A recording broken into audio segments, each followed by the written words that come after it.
नमस्कार। अलीगढ़ मुस्लिम यूनिवर्सिटी से महफूज आलम हमारे सामने बात रखेंगे। महफूज ऑल इंडिया स्टूडेंट्स एसोसिएशन के कन्वेनर हैं अलीगढ़ मुस्लिम यूनिवर्सिटी के यूनिट के, और वो ऑक्यूपाई यूजीसी से लेके बहुत सारे मूवमेंट्स में एक्टिव रहे हैं। रोहित वेमुला के शहादत के बाद जो अलग अलग जगह पे स्ट्रगल्स हुए, एमयू में भी एक लॉन्ग डे हंगर स्ट्राइक के लिए उन्होंने पार्टिसिपेट किया था और एक लीड किया था वहाँ का मूवमेंट। तो महफूज आलम हमारे सामने बात रखेंगे।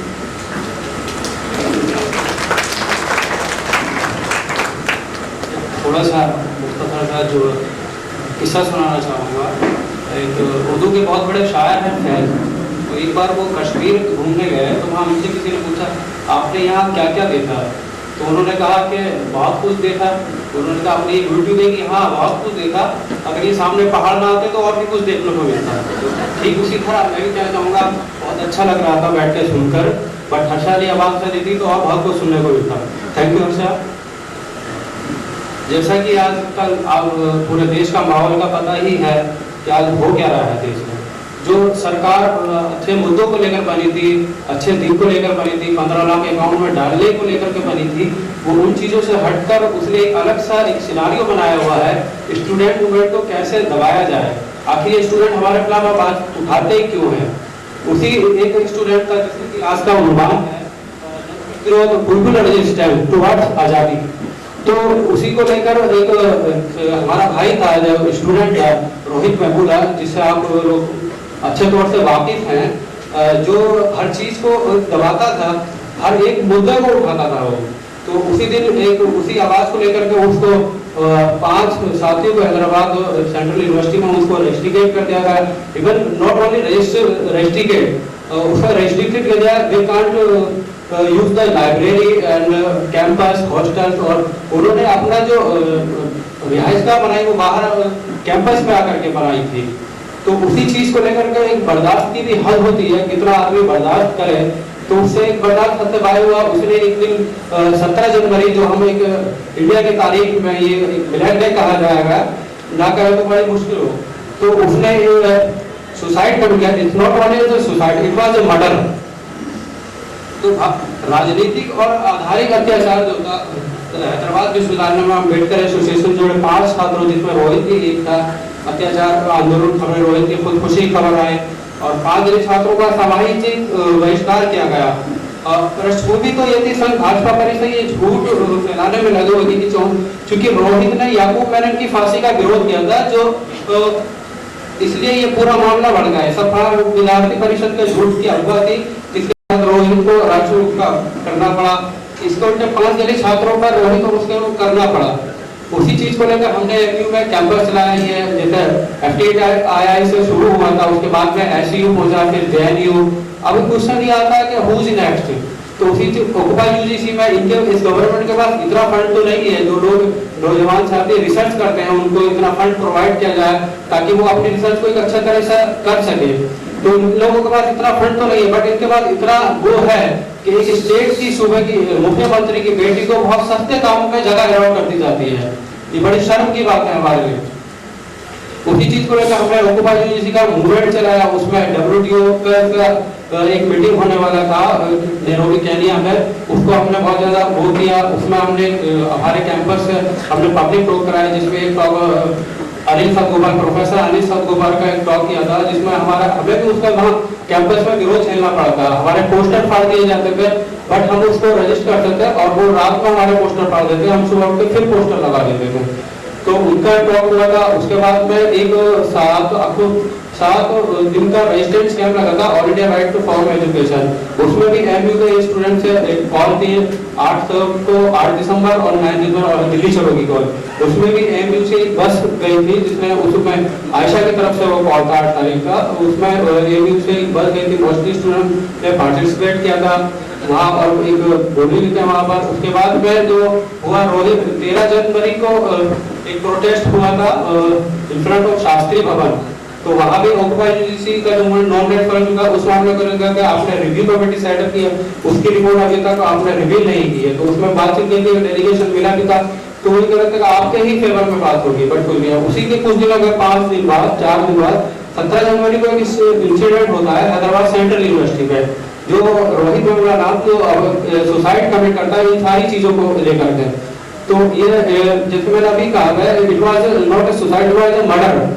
तो उसी चीज को लेकर हमने जेएनयू सॉरी एमयू में भी वो क्या कैंडल लाइट मार्च निकाला था। उसमें एक मेमोरेंडम प्रेसिडेंट ऑफ इंडिया का नाम किया था। उसके कुछ दिनों बाद जैसे ऑल कैंपस में लॉन्ग टर्म स्ट्राइक चली थी, तो हमने एमयू में भी इस लॉन्ग टर्म स्ट्राइक को कंडक्ट किया था। अब तो उसमें भी हमें बहुत सारी परेशानी झेलना पड़ी थी। पहले तो हमें प्रॉक्टर के थ्रू परमिशन दे दी गई थी, उसके बाद में जो हमें परमिशन की बात आई तो बाद में रात में हमें कॉल करके बुलाते हैं कि आप ऐसा मत कीजिए, ये बीजेपी की पॉलिटिक्स है। यानी इनको ऊपर से दबाव आ रहा है। जो वहाँ के लोकल एमएलसी हैं या एमपी हैं, वो एमपी बीजेपी के ही हैं सभी गौतम, तो उनका प्रेशर है। वो कहते हैं कि हमारे कैंपस को इन सारी चीजों पॉलिटिक्स में पढ़ने की जरूरत नहीं है, और वो एक स्टूडेंट का जो खुद से ही मरा है। तो हमने कहा सर ये, और आपको हमें बहुत अलग तरीके से समझाने लगे कि आपको एक्टिविज्म भी करना है तो आप एक्टिविज्म करिए, आप ब्लड डोनेट कर दीजिए। तो मैंने फिर मैं कहा सर वो भी हम ब्लड डोनेट भी करते हैं, आ रहा है कार्ड। तो और वो कह बच्चों को पढ़ाइए। सर मैंने कहा हम बच्चों को भी पढ़ाते हैं, ऐसा नहीं है कि हम बच्चों को नहीं पढ़ाते हैं। बट फिर मैंने उनसे एक सवाल किया कि आप ये बताइए कि आपके घर में कोई बीमार हो या आपका कोई रिश्तेदार बीमार हो, पहले आप उसको देखेंगे या बाहर वाले को देखेंगे? ठीक उसी तरह हम ये कर रहे हैं कि हमारा स्टूडेंट भाई जिसका मर्डर हुआ है उसमें फंडिंग को लेकर के और वो मारा गया है, क्या हम उसके लिए कुछ एहतजाज या कुछ हंगर का हक नहीं बनता हमारा? सर हम करेंगे, आप चाहे हमें अलाउ करें या ना करें। ये बात कहकर निकला था। फिर हमने अगले दिन आर्ट फैकल्टी के सामने दो साथियों के साथ में अलाउड है हंगर स्ट्राइक का जो हमारा कंपेनिंग हुआ था उसमें किया। आधे दिन के बाद ऐसा हुआ, हमें एक प्रॉक्टर की 2-3 गाड़ियां आती हैं अपने पूरी के साथ में, और वो हमें उठा करके हमारे सारे सामान पंडाल को लेकर चली जाती है। फिर उन्होंने कहते हमने मना किया था आपसे ऐसा, क्योंकि सर आपके मना करने से जरूरत नहीं है, ये डेमोक्रेसी है, यहाँ हम कुछ भी कर सकते हैं, ये हमारा राइट है। तो उसी उसके बाद में फिर हमने जेएनयू का मुद्दा हुआ, उसमें भी एमयू ने पार्टिसिपेट किया, कंपेनिंग की, पब्लिक टॉक कराया, एमयू स्टैंड्स विद जेएनयू, और उसमें प्रोटेस्ट मार्च भी हुआ, कहिया को लेकर के भी हुआ, उमर खालिद को लेकर के भी हुआ, जो उसके लिए सेडिशन चार्ज लगाया था। उसमें बात समझ में आई कि सेडिशन चार्ज आखिर क्यों लगाया जाता है। सेडिशन चार्ज में बहुत वाले तौर पर क्लियर कर दूं कि सेडिशन चार्ज जो है वो राष्ट्रद्रोह के खिलाफ है, ना कि देशद्रोह। ये तो एक स्टेट से मशीनरी, तो हम गवर्नमेंट के खिलाफ तो अगेंस्ट कर सकते हैं, डेमोक्रेसी है इसका नाम। तो उसके बाद फिर हमने उमर कन्हैया दिल्ली में था, उमर खालिद के लिए भी एक और प्रोटेस्ट किया था, ताकि उमर आराम को किस उसमें किया जाए, जिस उसमें सेडिशन में कन्हैया को आपने बेल दी है उसी उसमें उमर और अनिवार्य को भी बेल दिया जाए। ठीक उसके बाद मेरे को काम हुआ, फिर हैदराबाद सेंट्रल यूनिवर्सिटी के लिए कुछ हुआ। उसके बाद जैसा कि आपको पता है कि झारखंड में राजधार में 2 स्टूडेंट्स को, 2 भाइयों को फांसी पर लटका दिया जाता है, सिर्फ इस नाम पर कि वो काऊ को लेकर जा, जो काऊ उनकी गाय माता हो गई है। तो ये बहुत बड़ी उस की बात है। और I would like to drive kind attention our university minority status में अटॉर्नी जनरल को ये बता देना चाहता हूँ, या तो शायद वो कानून पढ़ना भूल गए या उन्हें कानून की समझ नहीं है। 12 जनवरी को हियरिंग होती है, जैसा कि आप लोगों को पता है कि अलीगढ़ मुस्लिम यूनिवर्सिटी माइनॉरिटी इंस्टीट्यूशन है, जामिया। अटॉर्नी जनरल की सबमिशन करते हैं denying minority status of MU while the previous government regularly upheld the minority status of MU in the court. The anti government has simply divided the same justified tagging and anti constitutional position. The Governor General has submitted that since India is a secular state, it cannot be seen as setting up minority institution. This is a completely absurd position. Since Article 30 of the Constitution, India early states. तो ये बता देना चाहता हूँ, शायद वो article 30 को पढ़ गए हो राहुल मोदी साहब जो हमारे अटॉर्नी जनरल है। Article 30 is the fundamental right, उसका सब क्लोज ये है, ऑल माइनॉरिटीज वेदर वेल्थ और रिलीजन और language shall have the right to establish and administrate education institution of their choice. Article 30 का सब रूल सेकंड में ये कहता है कि the state shall not in granting aid to educational institution discriminate against any educational institution on the ground that is under the management of minority whether based on religion or language। ये ठीक उसी तरह है जैसे केरला में अगर हम article 30 हमें ये इजाजत देता है कि जैसे केरला में हम एक उर्दू का इदारा कायम करते हैं, तो वहाँ पे हक है उस चीज का करने के लिए, क्योंकि वहाँ उर्दू लैंग्वेज जो एक माइनॉरिटी लैंग्वेज है, तो हम लिंग्विस्टिक की बेसिस पे वहाँ एक उर्दू का इदारा कायम कर सकते हैं।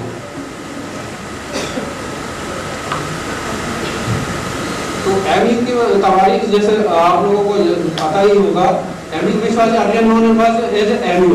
It was established in 1877 by Muslim for the educational upliftment of the Muslim student. It was later incorporated as a university in Act of 1920. The Attorney General has submitted in the court that MU was established as a university in 1920 by an Act of Parliament, and it is not a minority institution. It is completely wrong and knowingly false deposition. The keywords are established in the corporate. MU was earlier established by Muslim who had collected by 30 lakh rupees at the time of 1877. Set up the MU was infrastructure when in 1920 MU was incorporated as a university. Infrastructure, correct sir? There were infrastructure already in place, incorporated by an act of parliament. Parliament only means the MU could become a university. तो ठीक उसी तरह एक Kerala deputy commissioner में अगर minority की बात करते हैं तो directly recruited by the Kerala public service commission KPFC to serve under the Hindu religious charitable administration department. The KPFC advertising the news said only person professing the Hindu religion shall apply to the post. अब मेरा सवाल ये है उनसे कि अगर वो हिंदू केरला में माइनॉरिटी के लिए उस पोस्ट के लिए वाला है तो why not be granting the status of minority status of MU.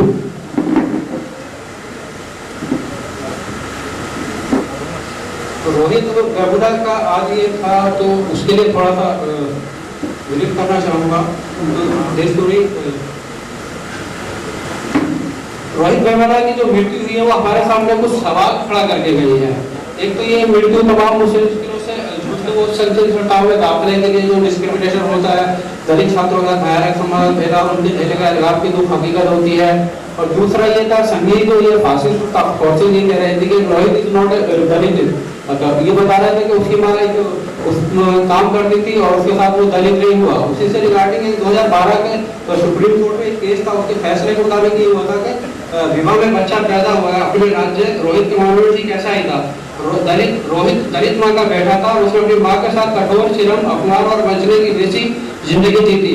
क्या भाजपा और विद्यार्थी परिषद हमें बताने की कोशिश कर रहे हैं कि बच्चे की जाति पिता की जाति से ही निर्धारित होगी, भले ही पिता ने उसे बाहर कर दिया हो या उसकी माँ की नहीं होगी. उसने पैदा किया, पाल पोस कर बड़ा किया था.